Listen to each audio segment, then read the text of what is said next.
Hunting or Bust, The Journey Onward by Master Atlan, Chapter 15, The Mistakes of the Past.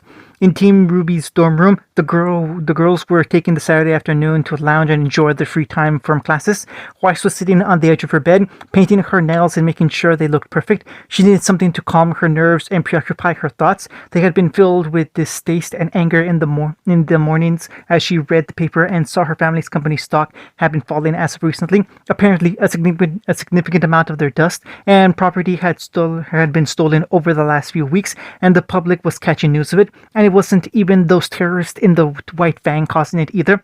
Blake was sitting against her pillows and reading a book. She hadn't taken any time for herself in the last few weeks, and there had been a bunch of books to come out in that time, and that had caught her eye. Yang was on her bed and silently rocking out to the music blasting through her headphones. She wanted to play it out loud and let her teammates enjoy the tunes from the achievement, but Weiss and Blake vividly stated she wasn't allowed to blast her music while they were around, ever. So now her head was bouncing while she played the drums and grinding on a guitar made of air. And Ruby had her face covered by her pillow because she didn't have anything to do. She was going to take some time to enjoy the silence and rest. Just maybe take a nap in the silence and boredom. Ruby jumped up. "I'm bored!"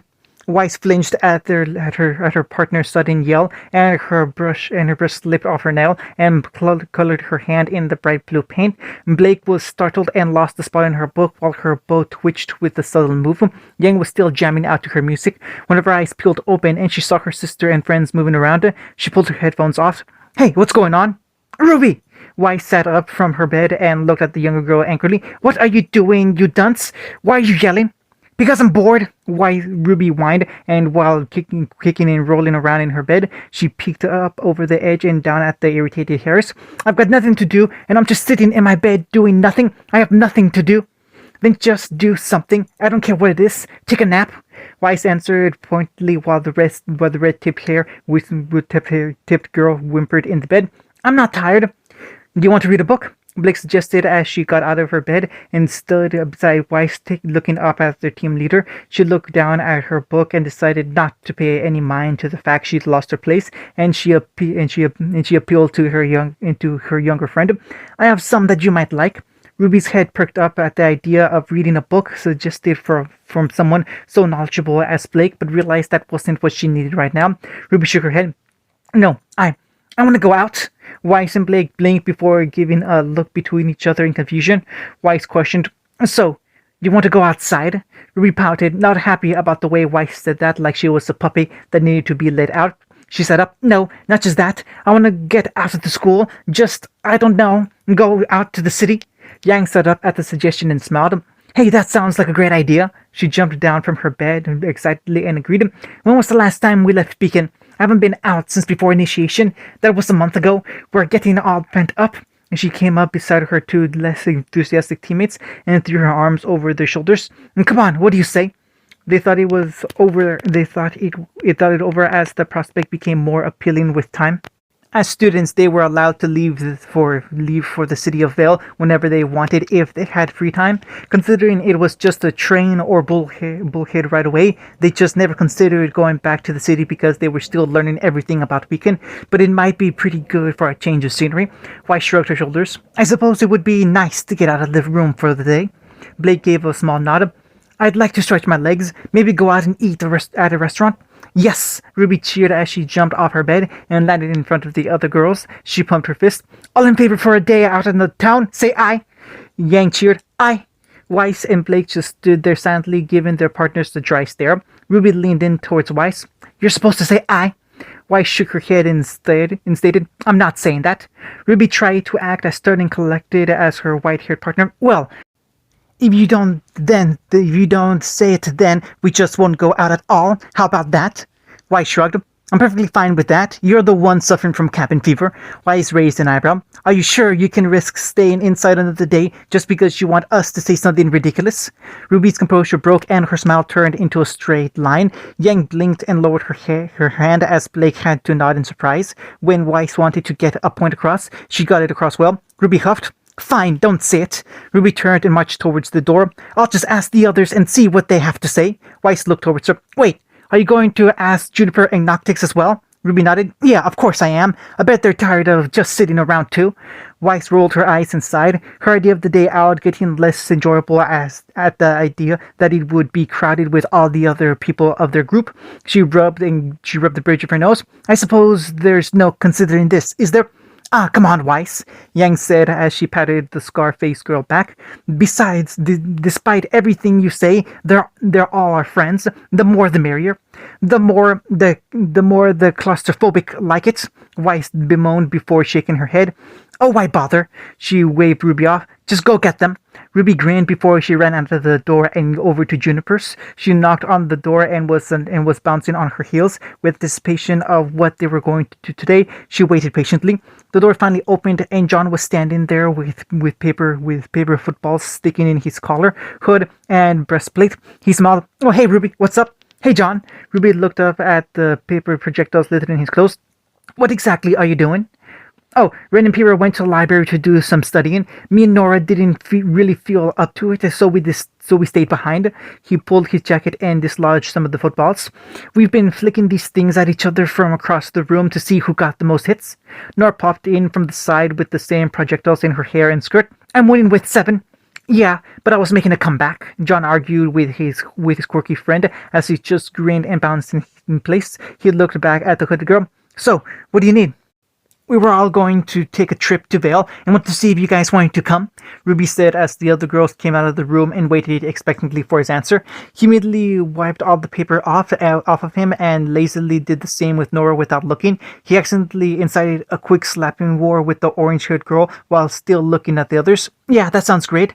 I was feeling a little tired just looking at the walls in our room. Nora kept slapping away his hand. Should we text Ren and Pyrrha?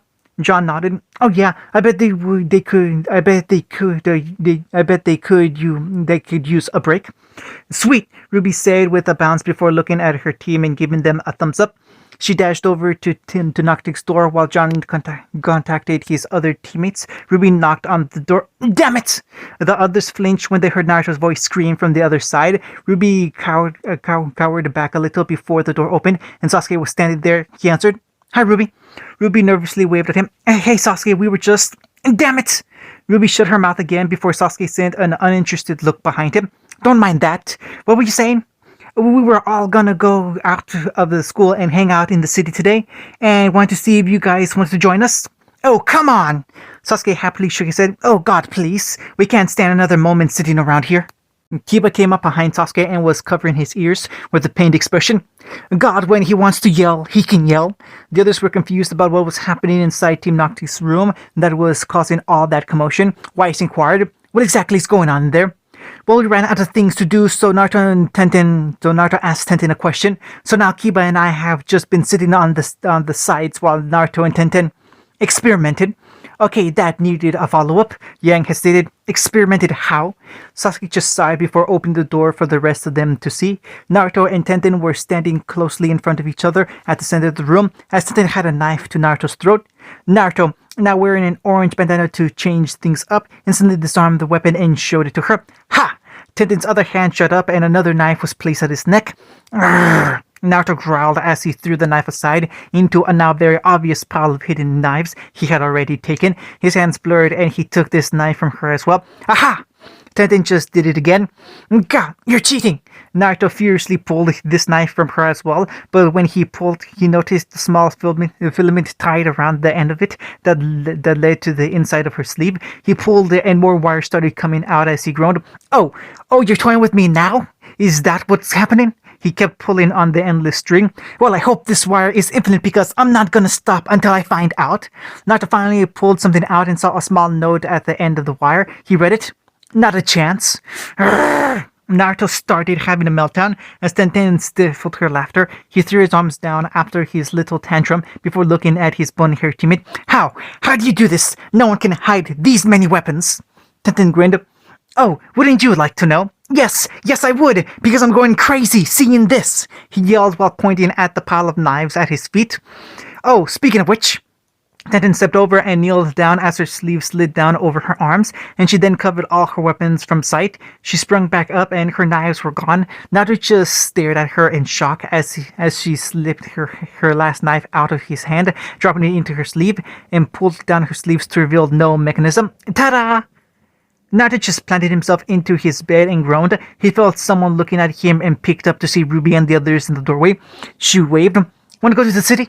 "Yes, please." "Hunting?"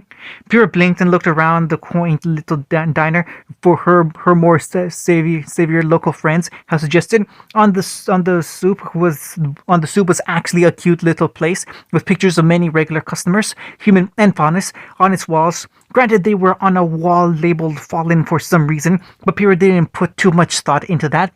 She was sitting at a small square table with herself, Weiss, Tenten, and Blake. Pyrrha looked at her small steak and salad and fixed a napkin over her lap. I don't usually get to go out to small places like this. All the restaurants in Mistral were larger and more crowded. This is a much nicer place." "If you say so," Weiss said as she stirred her coffee with a regal movement. She was much more used to restaurants and diners with more class and civilized atmosphere to them, not an eatery with several TVs playing sports, game shows, and movies all at the same time. It had decent coffee, though. Blake was mixing around her tuna salad and looked at the warrior. "There are more places like this all over Vale. If you want to make up for lost time, then you just come down to the city whenever you want." Pyrrha nodded. "That sounds like a fantastic idea." Tenten looked at Pyrrha and Weiss with interest plastered over her face. "I've never gotten to go to one of these fancy restaurants or parties before. What are they like?" "Well, they look like a page from a book. Everything is perfect and seems to shine with a sparkle. Its entire ambiance is absolutely beautiful," Pyrrha explained before she looked off to the side with a nervous smile. "Unfortunately, it can also be quite suffocating at times. You feel like you have to be on your best behavior at all times or you will screw up. People ask around, but I don't think they put much interest into what you were actually saying. It can become quite boring after a while." Then deflated a little at the truth about those regal parties she had seen so much about. She sat back with disappointment now taking place of her interest. "Oh, well, that sucks." Blake flicked some of her salad around before sending a quick look to the white-clad girl next to her. "If there's anyone that can confirm that thought, it would be you. Is that right?" Pyrrha suddenly realized that she had blatantly spoken against the lifestyle of one of her friends directly in front of them. She panicked. "Oh, Weiss, I'm sorry. I didn't mean..." "It's all right. You're entitled to your opinion. Plus, I can't really say you were wrong." Weiss took a sip from her coffee. "While it does seem overbearing at times, it can have its upsides. You learn a lot about the world and how it works. The food is sublime, and the quiet hum of people discussing business and the music that plays while they do it is..." "Nora, I can't catch fries just on instinct. Stop throwing them at my face." "But you'll never learn if you don't try. From the top." "Ah, fine." Nora started throwing fries at Kiba's face as he bit the air to try and catch them. After several attempts, he finally caught one and devoured it before cheering. "Yeah!" Nora followed. "You did it!" Weiss rolled her eyes. "It's more enjoyable than the ramblings from the peanut gallery." At the last table, Naruto, Ruby, Yang, and John sat together after they had finished their big meal. Yang asked the armored blonde boy, "So, Guardian pushed you in the locker and fired you off?" "What exactly?" John just looked aside nervously and hesitated. "Meh, I think he was just joshing around. You know how friends do." "No, I really don't think they do, man." And Naruto shook his head with some worry for his friend's relationship with the large teen. He looked back at John. "When we throw stuff at each other during class and talk, that's being friends. What this is bullying. Believe me, I know." John waved him off. "It's fine, guys. If I can't handle something silly like a few pranks, then I'll never be ready for this lifestyle." Ruby and the others shared a look before speaking carefully to her friend. "John, if you ever need help, you can ask any of us. We're your friends." John waited a moment before smiling and giving a grateful nod for their concern for him. He smiled. "Thanks, guys." Naruto leaned forward. "Is it fun riding in those lockers?" Ruby and Yang sent him a small glare while John just blinked in confusion. Naruto sat back up and tried to defend himself. "I'm just asking. I was curious." Yang deadpanned. "You want to try too, don't you?" "Maybe." The waitress came over to the group of 12. "So how was everything?" "Great. It was delicious. Very satisfying." "Well, that's good to hear." She smiled before motioning to the cash register. "I'll get the bill set up and you can be on your way." Excuse me. Pierre got the waitress' attention before pointing to the wall of photos covering one wall. Why do you have all these pictures on your wall? And why is it labeled Wall of the Fallen? Oh, those are the poor souls that tried our Meet the Man challenge and failed. The Beacon students looked confused at what she said and Ren inquired, Meet the Man? Yep, our chef makes this super special soup that tastes hotter and 100 dust crystals burning on your tongue. She pointed back to the kitchen. If a customer asks to take it and they succeed, their meal is free. Ruby perked up at the idea. What happens if you lose? Oh, sweetie, I'm sure even if you win, you still lose. The waitress pointed to the wall covering with photos. Those are the people that lost. Most of them grimaced at the realization. Sasuke looked back at the waitress. How many people actually win? She pointed past the cash register to a small board that said The Risen, with only 6 photos on it. A whole wall of failure compared to a total of 6 wins. Those were not good odds. Naruto grinned and clapped his hands. Okay, bring it. I'll meet the man. The waitress raised an eyebrow. You sure, kiddo? Totally. He was bouncing in his seat. Bring it on. She shrugged her shoulders, and before walking back into the kitchen as his friends just stared at him dryly, he grinned. I really want to see what happens. Sasuke leaned back in his chair. You're gonna regret it. Oh, you always say that. Because it's always right. The door swung open and everyone in the diner shut their mouths as a big man with a stained apron walked out with an old rusty vat of soup. He walked around the tables and gently placed the cooking pot on their table. The waitress came from the side and took a quick picture of Naruto that immediately slipped off from the bottom. The whiskered boy blinked in confusion before he watched the chef pull off the top to reveal a dark red soup in the pot. He took a ladle and poured it into a bowl for the young student to enjoy. Naruto took the bowl and looked at it strangely. Is this it? He chuckled. Are you kidding? I devour stuff 10 times bigger than this daily. Ruby looked at him with worry. Are you sure you got this? I got this. Naruto tilted the bowl and started drinking the whole thing in one go. Everyone watched in shock as Naruto gulped the whole thing down in just 30 seconds. He finished it off and sighed before slapping the bowl down and smiling for everyone to see. They all stared at him in shock as he nodded proudly at his achievement. His face started turning red. His eyes were twitching. Oh God. Ah! Naruto yelled as he jumped out of his seat and held his throat in pain as his whole face turned purple. The people in the diner leaned away as he started running around wildly and screaming, looking for something to cool down his throat.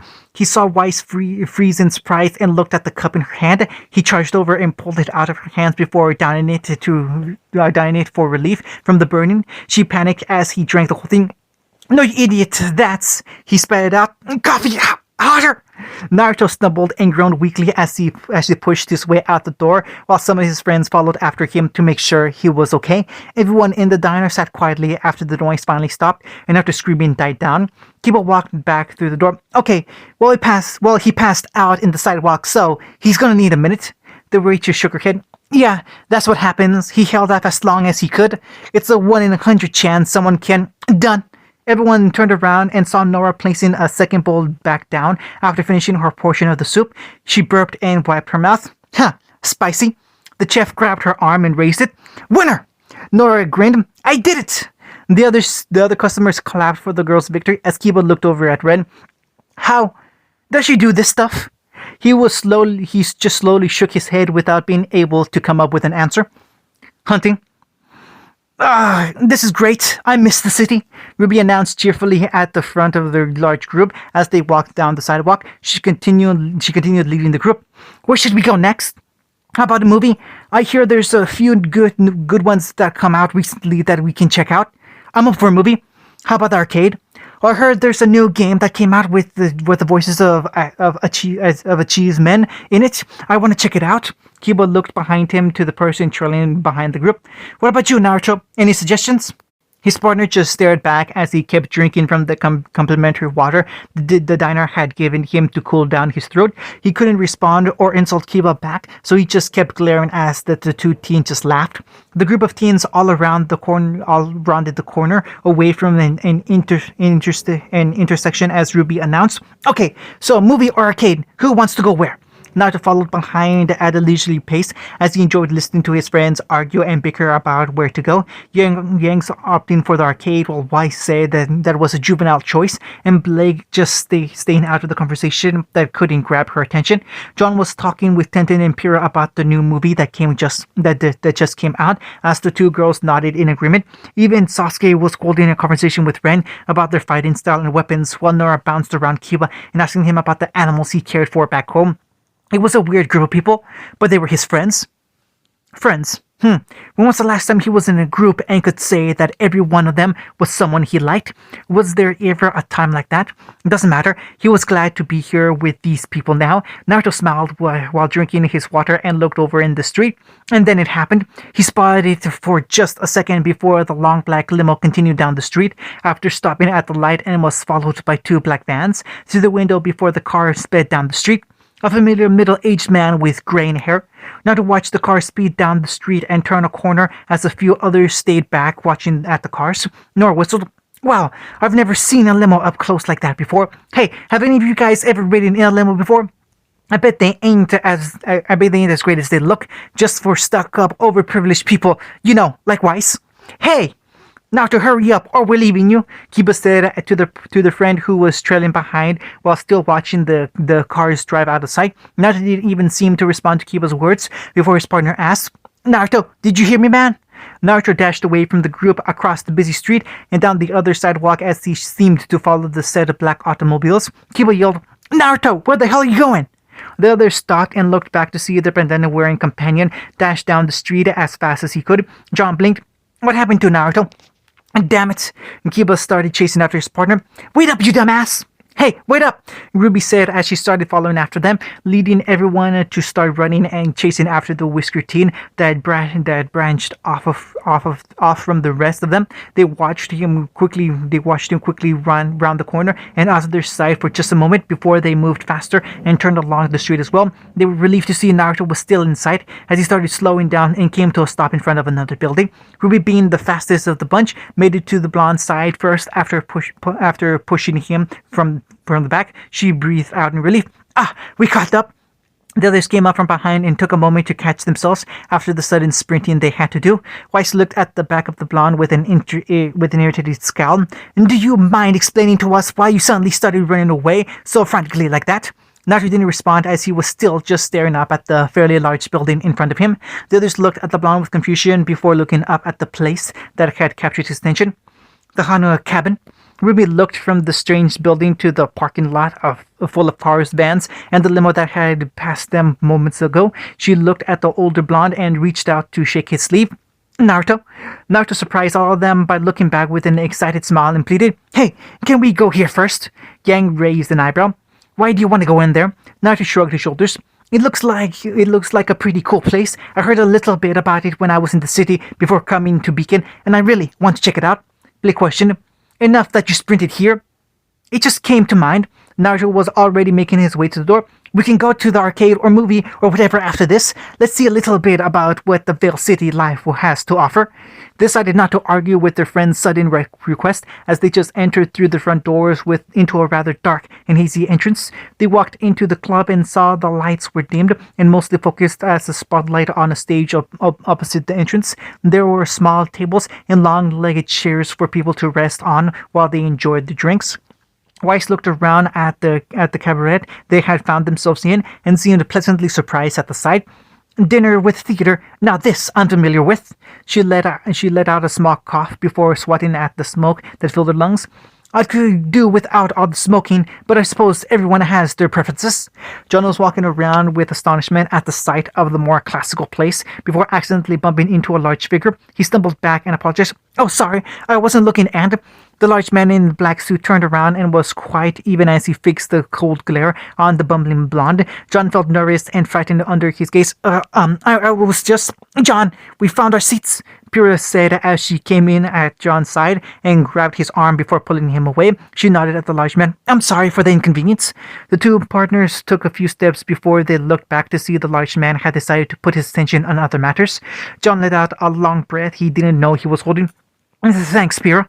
She sent a look back and around at the people that filled the bar before whispering, Don't get too far away from the rest of us. I don't think this is just a bar." The three teens sat around three different tables and looked around at the cabaret club they had visited. And there were dozens of other tables occupying one or two people and a few VIP booths for sleazy-looking men with suits to lounge back and enjoy their smoke. Blake looked around and kept a sharp eye on her surroundings. She spoke low enough that only her teams could hear her. "I think I see the reason this place seems so out of the way. Tell me about it," Yang said while looking around patronizingly. "Did all these guys take a class on looking shady as hell?" Q was looking over the menu. "Hey, at least they got a look. At least they got a lot of good drinks, and they serve a special steak here every Saturday, and only 4. Q's eyes widened, and he groaned before putting the menu away. "We should probably just order water. Save our wallets in trouble." A waiter came over to their tables, and they ordered their drinks while they sat around and tried not to draw attention to themselves. While the others talked, Sasuke looked over at Naruto and noticed the whisker team was looking in the corner of his eye at a certain booth to the side. The lights dimmed even more, and the stage brightened as a large band with orchestral instruments and some dancers started coming out. Weiss perked up. "Oh, there we go. They're going to start playing now. Maybe that will brighten the mood." "Ladies and gentlemen, we now present your evening entertainment, the Willows Orchestra and Blanchy." A beautiful woman with long platinum blonde hair walked out wearing a sexy red dress with a slit all the way up to her thigh. The people in the club started clapping as she approached the microphone at the front of the stage. The band started to play and the dancers started moving around before she started singing, and sounded lukewarm at best. The students' eagerness to hear the beautiful woman sing suddenly dropped substantially, while the patrons of the bar just went back to their usual business and ignored her singing like it was just background noise. Ruby reeled back her excitement and saw the unpleasant shock on her partner's face. She whispered as to not interrupt the singing or surrounding murmurs. "You still think she's going to lighten the mood?" Weiss looked ticked off and lowered her head to whisper back to Ruby. "This is an outrage. She's butchering that song." Blake leaned down and joined their discussion. "You know what she's singing?" "Yes, and I know it's supposed to sound better than that." Weiss pouted, upset with Naruto's choice for an outing that ruined the image of civil life and fine theater experience she had grown up with. "This was a waste of time." Naruto ignored everything else as his peripheral vision only focused on the people in the corner of the room. He heard some talking that was covered up by the singer's voice, and the main figure started getting out of his seat and moving towards the bathrooms. Naruto could see fine, but the man he was looking at was keeping his face out of sight long enough that he couldn't get a good look. He felt Kiba grab his arm and came out of his sauce. What? Didn't you hear us? We're leaving, man." Kiba pointed out that the others were finishing the drinks and ready to leave the club at any moment. "This place sucked, so we're moving on the next place." "All right." Naruto panicked and his eyes started to the way the man had gone before he stood out of the seat. "Hey, I got to go to the bathroom real quick. I still feel a little nervous from the soup earlier." "Well, hurry up or we're leaving without you." Naruto slid out of his seat and started heading to the corridor leading to the bathrooms. Once he was in the dark hallway without anyone else in sight, he started slowing down and staying close to the wall. Once he reached another corner, he came to a stop and peeked around the side to see 2 men that had left the booth now guarding the door to the bathroom.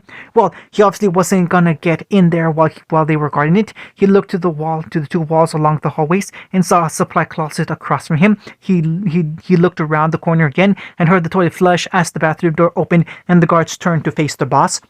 Naruto took this moment to dash and run into the closet before closing it so only a sliver remained open for him to see out of it. "Are you ready to go now, sir?" "Yes.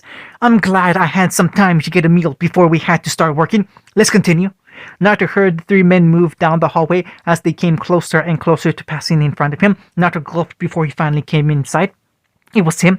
Naruto followed him down the block and into the stupid club, but he was certain now he was still an exceptionally tall man, standing at least 7 feet tall, with a large build to support him, flakes and strands of gray hair lost in a mixed brown. He had some stubble and hair growing around his chin, but not a lot showing. He had recently shaved. Even under this dim light, his suit sparkled and reflected the light for some reason as he walked by.